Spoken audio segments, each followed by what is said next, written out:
Ayan, welcome po sa LOTN San Roque. Palakpakan po natin ang Panginoon.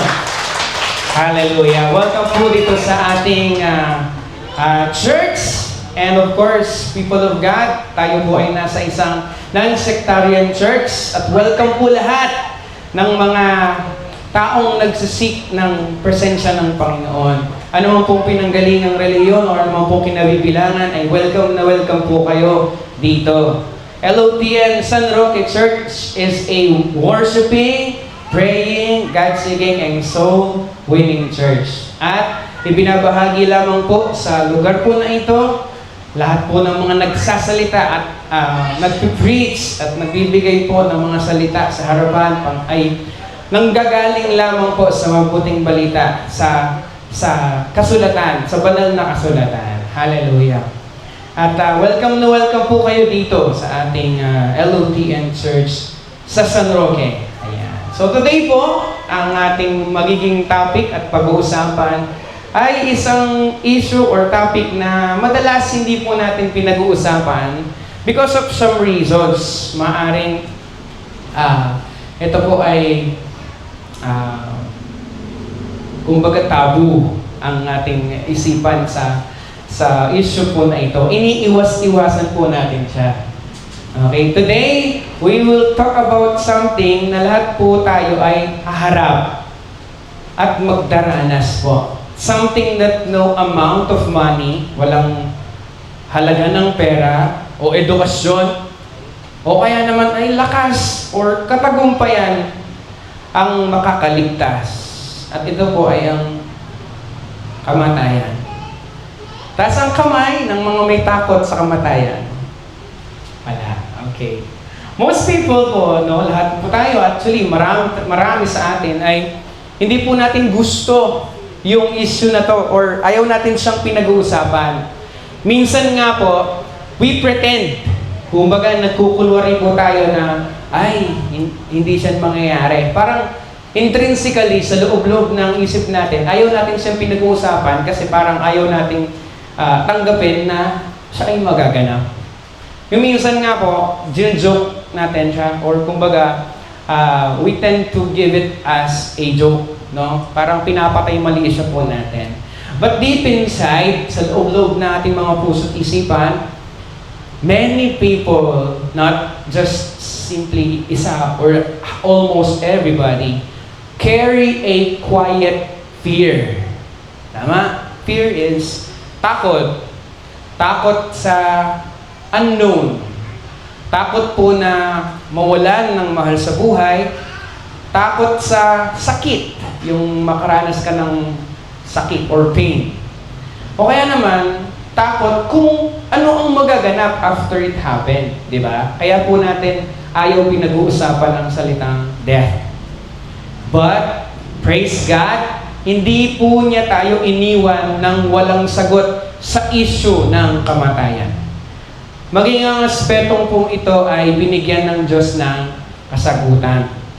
Dahil ang binigay ng Panginoong Diyos na kasagutan tungkol sa kamatayan ay ang Panginoong Jesus. Palakpakan po natin ang Diyos. Today po, we will declare with confidence. Ideklara po natin ng buong sigasig, sigla, at pagtitiwala na si Jesus ang sagot sa ating takot sa kamatayan. Praise the Lord. Let us talk about Jesus. Basahin po natin, sabay-sabay. Jesus is the answer to our fear of death. Hindi ko po kayo tinatakot Hallelujah. Let us all stand up po at ibigay po natin ang paggalang sa salita ng Panginoon. It is from John 11:25 to 26. Sabay-sabay po nating basahin. Jesus said to her, I am the resurrection and the life. Those who believe in me will live, even though they die. And those who live and believe in me will never die. Do you believe this? Sa Tagalog po, sinabi sa kanya ni Jesus, ako ang muling pagkabuhay at ang buhay. ang sino mang sumasampalataya sa akin, kahit mamatay ay muling mabubuhay. At sino mang nabubuhay at sumasampalataya sa akin ay hindi mamamatay kailanman. Naniniwala ka ba sa sinabi ko? Palakpakan po natin, Panginoon. Sige po, maupo na po tayo ulit. So give us a summary of this chapter po. No, ito po ay yung istorya na kung saan nagkaroon po ng sakit si Lazarus. Sino po si Lazarus? Yung pong nagbebenta ng balot sa kanto. Si Lazarus. Kaibigan po siya ni Jesus, ng Panginoon. No? At kapatid niya po sina Mary and Martha. So, nagkasakit si Lazarus. To cut the story shorter, kasi mahaba po yung story na yan. So, humingi po ng help si Mary at si Martha kay Jesus. Nagpadala po sila ng messenger na nagsasabing, may sakit yung kaibigan mo, no? Si Lazarus. Pero, ang reply or simply ang response ng Panginoong Jesus ay, dinelay niya. Pumunta muna siya sa isang part ng Bethany or ng Judea. No? Jesus delays but says the sickness is for God's glory. Sabi niya, ang sakit na yon ay para sa karangalan ng Diyos. Jesus tells the disciples, Lazarus has died. So yung part po na ito, sinabi niya, kahit nasa malayo pa sila, hindi pa sila dumarating dun sa Betania, pero sabi ni Jesus, namatay na si Lazarus.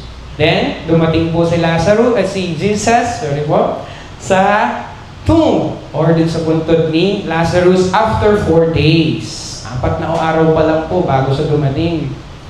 And then Martha at si Mary, no, sumunod po, ay nag-express ng kanilang grief or pagdadalamhati sa Panginoong Jesus, no? Because of the death of their brother. Magkakapatid po kasi yung tatlo na yan. Jesus comforts them and declares, dito po yung moment na sinabi ng Panginoon na, I am the resurrection and the life. Ako ang muling pagkabuhay at ang buhay. Jesus weeps with those who mourn. So dito po yung part na umiyak po ang Panginoong Jesus. Jesus goes to the tomb and commands Lazarus to come out. Then, inutusan niya si Lazarus na lumabas dun sa puntod. Then, tumayo nga po si Lazarus at lumabas dun sa puntod. Siya po ay muling nabuhay. Marami po ang maniwala sa Panginoong Jesus and marami din ang nag-report sa mga Pariseo. And yung mga religious leaders po na nakaalam nito ay nagsimula ng nagplano para patayin po ang Panginoong Jesus. And then, si Lord or ang Panginoong Jesus ay nag-withdraw or kumbaga umiwas na po dun sa pagsasalita na nandun yung mga kumakalaban sa Kanya. Then, Passover approaches. And then the chapter ends. No? Now, let us talk about po kung ano ang mga realizations natin with regards to death. Hallelujah. First ay, basahin po natin ang sabay-sabay. We fear death because of sin. Gaano po kaya katotoong-totoo? Tama? Na natatakot tayo sa kamatayan. Diba? Kahit na nung hindi po tayo believer, kahit na nung mga pagkakataon, we tend to be fearful sa issue ng kamatayan. Diba? Pero isa sa mga reason kung bakit tayo nagiging matatakutin sa issue na po ito ay dahil makasalanan tayo. That is a fact. Ulitin ko po kaya tayo natatakot sa kamatayan, alam natin na makasalanan tayo. Okay? Lalo na po nung hindi pa natin kilala ang Panginoon. Niisipin na mamamatay ka, ayaw mo nang isipin. Kumbaga, inaalis mo siya sa utak mo. Minsan nga, nade-depress ka pa dahil minsan naiisip mo siya. Di ba? Mas lalo na kapag nakagawa ka ng kasalanan. Kumbaga, papasok sa ating isipan yung takot. No? Lalo ka nang matatakot kasi alam mo, meron kang nagawang mali. Katulad ng example ni Adam and Eve. Si Eva at Adan, di ba? Noong una pong mangyari ang kasalanan, ano pong ginawa nila? Sila'y natakot at nagtago. So, alam na po natin ano yung intrinsic na nararamdaman ng isang taong makasalanan, natatakot siya. Okay? Natatakot siya sa kanyang pagkamatay. Or dahil sa kanyang ginawang kasalanan, death came into his mind and into his body, kaya natatakot talaga siya. Sabi ng Romans 6:23, for the wages of sin is death. Dahil ang kamatayan ay nag-exist po dahil sa kasalanan. Diba po? Nag-exist po ang death dahil sa kasalanan. Ano po ang sabi ng Panginoon? Sa oras na kainin mo ang bunga na iyan, ikaw ay siguradong mamamatay. Then, ano pong ibig sabihin nun? Nag-umpisa ang kamatayan. Dahil po sa kasalanan. Hiniwalay po tayo ng kasalanan sa Panginoong Diyos. Deep inside, people are afraid because alam po natin na may mali. May mali between us and God. That is yung sin. Katulad ni Eva at Adan. So, ang nagiging ating mga responses somehow sa panahon natin ngayon, which is totoo naman po, ini-ignore natin. Diba? Nakakatakot po na ini-ignore natin yung guilt na yon. May mga kasalanan na tayo nagagawa, pero ini-ignore natin yung guilt of having sin.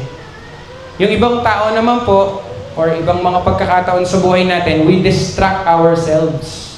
Dinidistract natin ang sarili natin na, anong kasalanan ko kahapon? Maglilibang na ako. Nakalimutan ko na. Di ba? Di ba mga past, ano po natin yan, experiences na yung mga kasalanan po natin, tinatabunan natin ng libangan, ng trabaho, ng distraction, para makalimutan lang po natin. Ang iba naman po, iba yung way of coping up. Ang ginagawa nila, nagdedepende sila sa relihiyon. Kasali sila sa isang religious group, tapos they will look at themselves, titingnan nila ang sarili nila as hindi na sila makasalanan because kasama sila dun sa sekta. Yung iba naman po, tinatabunan nila ng mabuting gawa, which is magbibigay sila ng mga bagay-bagay sa kapwa. O kaya naman, yung iba, ay mabuting tao naman ako para i-justify na wala na silang kasalanan or nabawasan ang kanilang mga kasalanan. Tama po ba? Pero, nananatili pa rin po yung fear nila sa death. Kahit saliksikin pa po nila yung mga puso't isipan nila. Tayo po yun, no? Kahit saliksikin natin yun. No? Nung ganun yung outlook po natin, natatakot talaga tayo sa kamatayan. Nothing can erase sin. Tama? Nothing except Jesus. Ulitin po natin. Nothing can erase sin. Nothing except Jesus. Wala pong makakaburan ng mga kasalanan na iyan. At wala pong makakapagpa-connect sa atin with God, kundi sa pamamagitan lang ng Panginoong Jesus. Sabi sa John 1:29, behold, the Lamb of God who takes away the sin of the world. Ang kordero ng Diyos na nag-aalis ng kasalanan ng mundo. Palakpakan po natin ang Panginoon. Hallelujah. So kahit na makasalanan po tayo sa kabila ng karumihan po natin, kahit na wagas at tunay yung ating mga ginawang mali, wagas din naman at tunay yung kung wagas at tunay din naman ang paghingin po natin ng tawad sa Panginoon at pagtanggap sa Kanya bilang Diyos at tagapagligtas, ang tanging makakaalis po ng takot natin sa kamatayan ay ang Panginoong Jesus. Amen? Amen.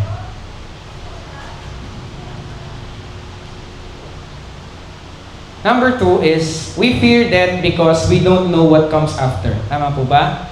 Natatakot po tayo sa kamatayan dahil hindi natin alam kung ano yung mangyayari sa kasunod. Minsan nga noon ang tanong natin, may langit ba talaga? May impyerno ba? Ano mangyayari sa akin kapag ako'y mamatay? Makikita ko ba nga ba talaga yung aking mga mahal sa buhay? Kumbaga meron po tayong tinatawag na uncertainty.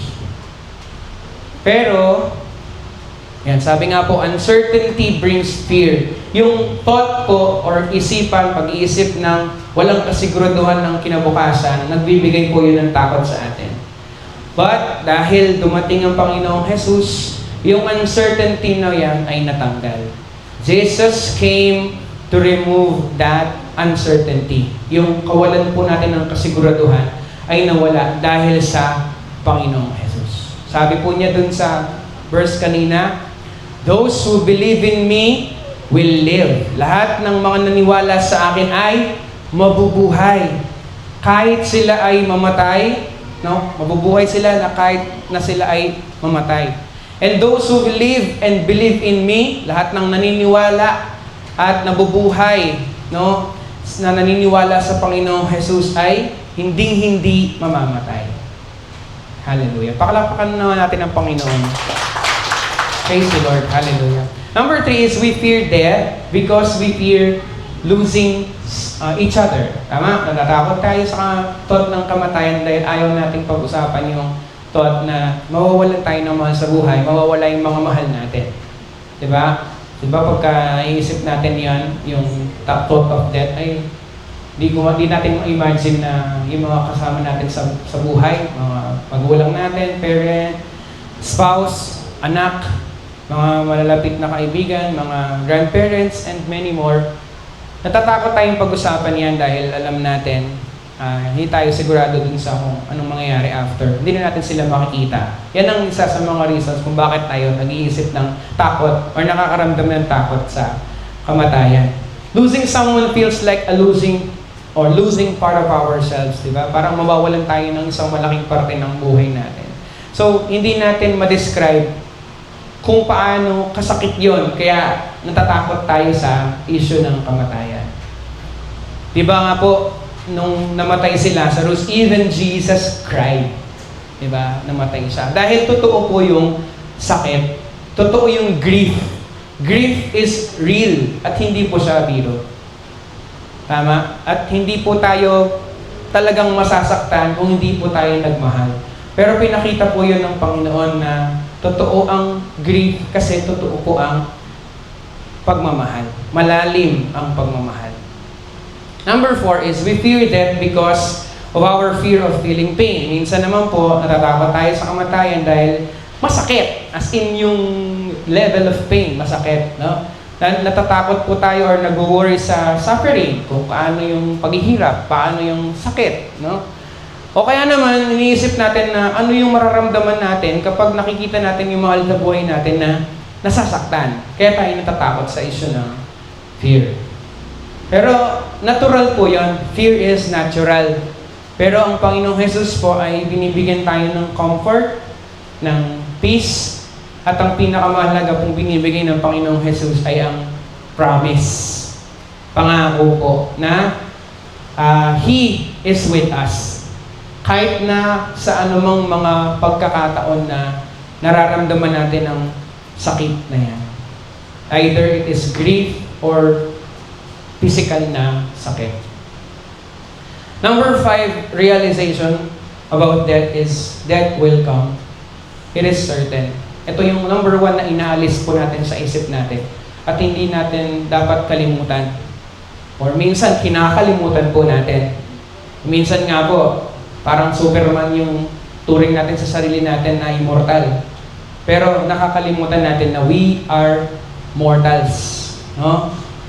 Hindi man po ngayon, hindi man po bukas, pero sigurado at sigurado, death will come in each and every one of us. Kahit naman po tayo ay sikat, makapangyarihan, mayaman, minamahal, mga santo, they will all surely die. Amen? No one po is exempted.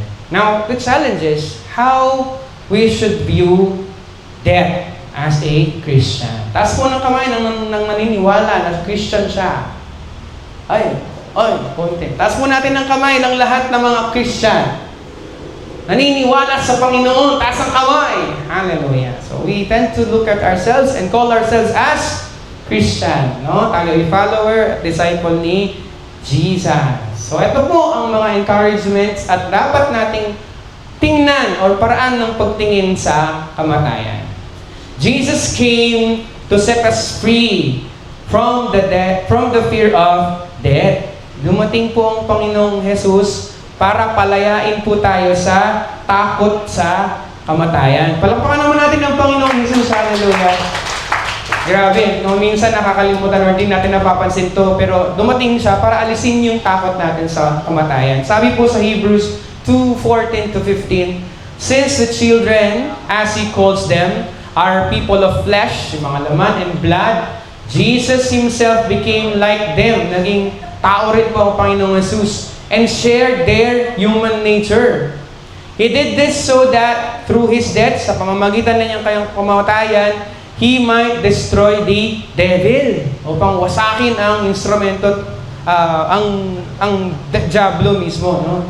Who has the power over death, no? The devil who has the power over death. And in this way, sa pamamagitan na ito, tayo ay pinalaya. In this way, set free those who were slaves. Tayo po pala ay mga slaves na ng kamatayan or ng fear of death. Tayo po pala ay original na naging slave of the fear of death noong nagkasala tayo. Forever na tayong natatakot sa kamatayan dahil sa kasalanan. Pero ang mabuting balita po, ang Panginoong Jesus ay dumating upang alisin ang takot natin sa kamatayan. Alam niyo po na ang takot sa kamatayan ay para isang kulungan. Amen? Meron po tayong takot sa sakit, trahedya, sa mga bagay na hindi sigurado, at of course, yung pong kawalan ng mga mahal sa buhay. Pero dumating po ang Panginoong Jesus upang wasakin po yung mga tanikala na yon, yung takot na yon sa puso natin. Paano po? Namatay po siya sa krus upang wasakin po ang instrumento ng kaaway, the devil's weapon, no? Which is death. And of course, siya po ay nabuhay muli at binuksan po yung pinto ng everlasting life. Dahil po siya ay namatay at muling nabuhay. That is the good news po, no? Na ang Diyos na nagsasabi na, I am the resurrection and the life. Hindi lang po niya yun sinabi. Pinatunayan po niya yun. How? Siya ay namatay mismo at siya ay muling nabuhay. Yun po ang sinasambang Diyos natin. Palakpakan natin ang Panginoon. He proved it. Bakit ako maniniwala sa ibang mga leaders or na mga past na mga tao, sina Confucius, Mahatma Gandhi, at iba pang mga leaders ng ibang mga belief, silang lahat namatay na. Pero ang Panginoong Jesus, siya ay namatay at muling nabuhay. Hindi lang po yun, hindi lang siya mismo namatay at muling nabuhay. Siya rin po ay bumuhay ng patay. He raised Lazarus from the grave. He Himself rose from death on the third day. Ang kamatayan po ay hindi siya maisusukol. Death could not hold Him. Amen? Yung pong fear ng kamatayan ay inalis niya sa pamamagitan ng siya mismo ay nabuhay. When Jesus said, I am the resurrection, He meant, I am the one who controls life and death. Yun po yung ibig sabihin nun. Na sinabi niya, I am the resurrection, sinabi niya doon na siya yung nagko-control ng buhay at kamatayan. Hallelujah. So, bakit po tayo matatakot na sa isang bagay na ang mismong tagapagligtas po natin ay na-conquer na?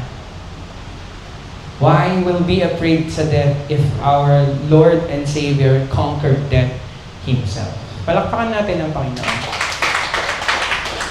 Ito pa po ang sabi, or yung pangalawa po nating view, for the believer, death is going home. Sabi po sa John 14:1-3, do not be worried and upset, Jesus told them. Believe in God and believe also in me. There are many rooms in my Father's house, and I am going to prepare a place for you. I would not tell you this if it were not so. Hindi ko sinasabi to kung hindi to totoo. Yun ang sinasabi ng Panginoong Jesus. And after I go and prepare a place for you, I will come back and take you to myself, so that you will be where I am. Palakpakan naman natin ang Panginoon for this promise. Sabi po ng Philippians 1:21, for to me, to live is Christ and to die is gain. Hindi po loss ang kamatayan. It is a gain. Why? Because it is a homecoming. Hallelujah. It is entering the place doon po sa pinangako ng Panginoong Jesus na pupuntahan natin after it. Hallelujah. Di ba,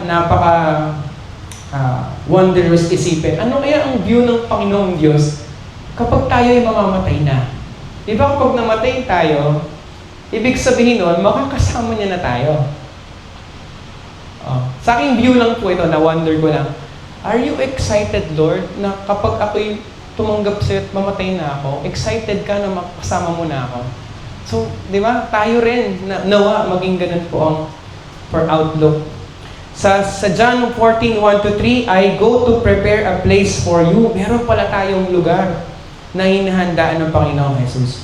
Jesus Himself prepares a place for each believer. A home, a dwelling, and a family reunion. Hallelujah. Then, sabi po, or dun sa pangatlo po natin na view, that is not permanent goodbye. Hindi po siya permanenteng pagpapaalam, but a temporary separation. Temporary separation pala yun. Sabi sa 1 Thessalonians 4:13-14, mga kapatid, nais naming malaman ninyo ang katotohanan tungkol sa mga namatay na upang hindi kayo magdalamhati tulad ng mga taong walang pag-asa.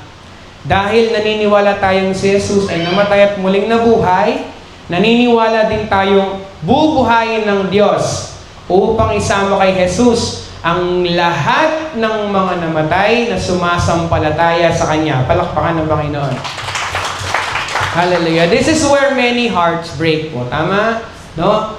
We are not just afraid of our own death, pero natatakot din po tayo sa kamatayan ng ating mga ina, mga tatay, mga anak, mga asawa, kaibigan, mga lolo't lola, mga kapatid. We fear losing them. Tama? Or the pain of already losing them. Yun ang pinakamasakit. Yung inaalala mo sila dahil wala na sila. Tama po ba? But Jesus po, in this verse, gives us hope. Isang pag-asa that is beyond the grave. Hallelujah. He who believes in me, sabi po niya, will live.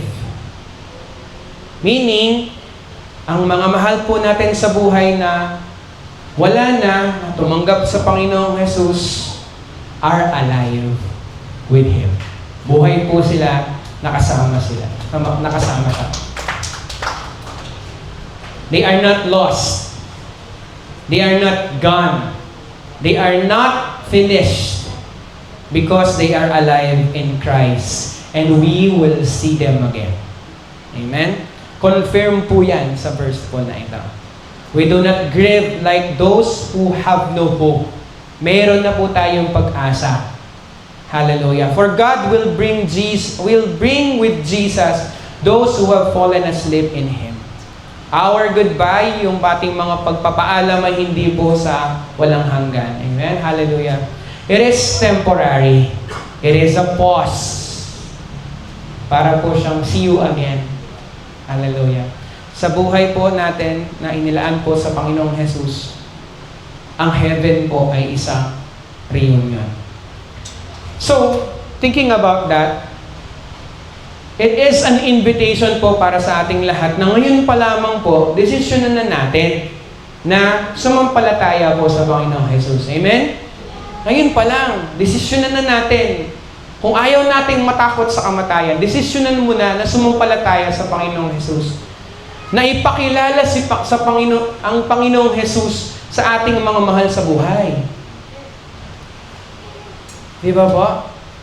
Since meron tayong pinanghahawakang pag-asa at pangako mula sa Panginoon, huwag na po nating hahayaan na lumipas ang mga panahon, daang araw at mga pagkakataon na hindi natin ipakilala si Jesus sa ating mga mahal sa buhay.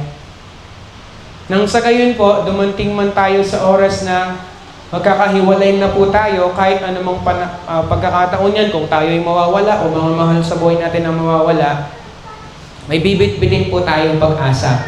Both us na may iwan or both us na mawawala. Na muli po tayo magkikita. Amen?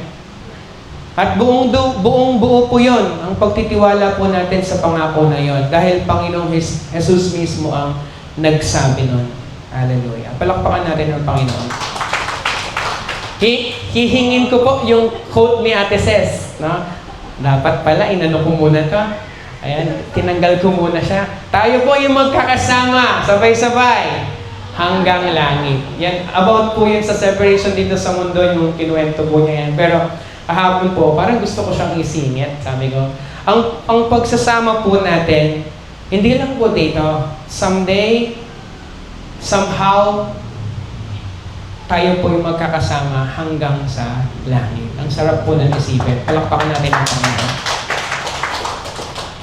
Jesus is the answer because He gives eternal life, not temporary hope. Hindi lang po yan na pag-asang temporary. But, eternal po yan. Measuring po natin ng 10 taon, di ba matagal? Mga 100 taon, di ba matagal? How about 1,000 years? Di ba sobrang tagal? How about eternal? Di ba? Grabe, no? Hindi mo ma-measure. Sabi ng Panginoon sa John 3:16, "For God so loved the world so much that He gave His only Son, so that everyone who believes in Him may not die but have eternal life." Palakpakan po natin ang Diyos. Kapag po tayo ay belong sa Panginoong Jesus, you do not spiritually die. No? Your soul is secured po. Your eternity is sealed. Selyado na ang aking walang hanggan. Yes, thank you Lord. Yung pwesto mo sa langit ay garantisado. Guaranteed. Amen? Kapag nag-close na po ang mata po natin sa mundong ito, bubukas po ulit siya in glory. Kasama ang glory ng Panginoon. Palakpakan natin ang Diyos. You will leave this world, but you will enter His presence. Mag-i-step out po tayo sa temporary, pero tayo po ay mag-i-step in naman sa eternal. Ito po yung dahilan, of course, kung bakit ang mga believer, if you consider yourselves as a believer, hindi po tayo pwedeng mamuhay ng may takot, lalong-lalo na po sa salitang kamatayan. Because may pinangahawakan na po tayong pag-asa. At pinangako po yan ng Panginoong Jesus. That is why we have peace kapag po tayo ay nasa mga funerals. Kahit dumating man po tayo sa mga panahon na yon, and it will surely come, na tayo po mismo ay daranas ng funeral ng mga mahal natin sa buhay, o kaya mismong tayo. Meron tayong kapayapaan dahil alam natin ang Panginoong Jesus ay nangako. This is why Christians can face death with confidence. No? We have to face death with confidence. The confidence of having Jesus in our lives. No? Na sinabi niya, mabubuhay tayong muli. Sabi ng Panginoong Jesus, "You shall never die. Death cannot separate you from me." Let us emphasize this word. Yung last po na word. Anong sabi po doon? Do you believe this? Naniniwala po ba tayo doon? Ay, parang wala akong kausap. Naniniwala po ba tayo sa sinabi ng Panginoon na tayo ay mabubuhay muli? Amen. Claim it. Yun po yung sa buhay natin sa araw-araw. No? Huwag nating sayangin yun. No? Niwala tayo doon sa pangako niya that we will live again.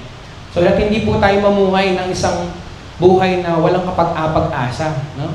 Yes, believers, still, we will physically die. Mga Kristiyano nagkakasakit. Amen? Mga Kristiyano tumatanda, nag-experience po natin yung kawalan, mawawalan tayo ng mahal sa buhay, we will bury them. Surely. Pero sabi nga ng Panginoon, even though He dies, He will live. Question, do you believe this? Amen. Hallelujah. Physical death is real, but it is not final para sa isang believer. Ulitin ko po, hindi yun final para sa isang believer. Death can touch the body, but death cannot touch the soul. Death can put the body in a casket, but it cannot imprison. Hindi niya makukulong ang isang believer. Kahit makalagay man siya sa isang kabao. Ang kamatayan, isasara niya po yung mata natin. Pero hindi ititigil or it cannot stop. It cannot stop eternal life. Amen? Death may come, sabi ng Panginoong Jesus, but it cannot win. Palakpakan naman natin siya. Sabay-sabay po nating basahin. Let us claim this as I end po. I am no longer afraid of death. Basahin po natin. Because my Savior died and still lives today. Totoo po na ang Panginoong Jesus ay ang sagot sa ating takot, sa ating kamatayan. Palakpakan natin ang Panginoon. Let us all stand up po and let us pray. Hallelujah. Panginoon, maraming salamat o Diyos sa oras po na ito, Lord, sa assurance, o Lord, sa mensahe mo po about this topic, Panginoon, na iniiwas-iwasan po namin for so many years, O God. For this assurance, Lord. Hallelujah. Maraming salamat, Panginoon, sa pangakong ibinigay mo, binitawan mo, Panginoon, sa amin, na pipikit man po, O Diyos, ang aming mata, o mga mahal po namin sa buhay, mawawala man sila, Panginoon, pero ipinangako mo, O Diyos, na kami po ay makikitang muli dahil kami ay mabubuhay muli. Magkikitang muli, Lord. Hallelujah. Pangahawakan po namin ito sa araw-araw na aming mga buhay, Panginoon, nang hindi kami mamuhay ng malungkot, ng walang pag-asa, ng araw-araw na nasasaktan, Panginoon, at walang kasiguraduhan ng pag-iisip namin towards the future. Alam namin, Panginoon, na ang mga salita mo, Panginoon, ay tunay. At alam namin na kami po ay iyong minamahal, O Diyos. Hallelujah. Hallelujah. This may become a reason para sa amin, O Diyos, na ibahagi ka ang iyong mabuting balita, Panginoon, na ipakilala ka sa iba dahil alam namin sigurado ang kamatayan, Lord. At hindi na po namin ito aalisin sa aming mga isip na winawaksi po namin ito at iniiwas-iwasan, Lord.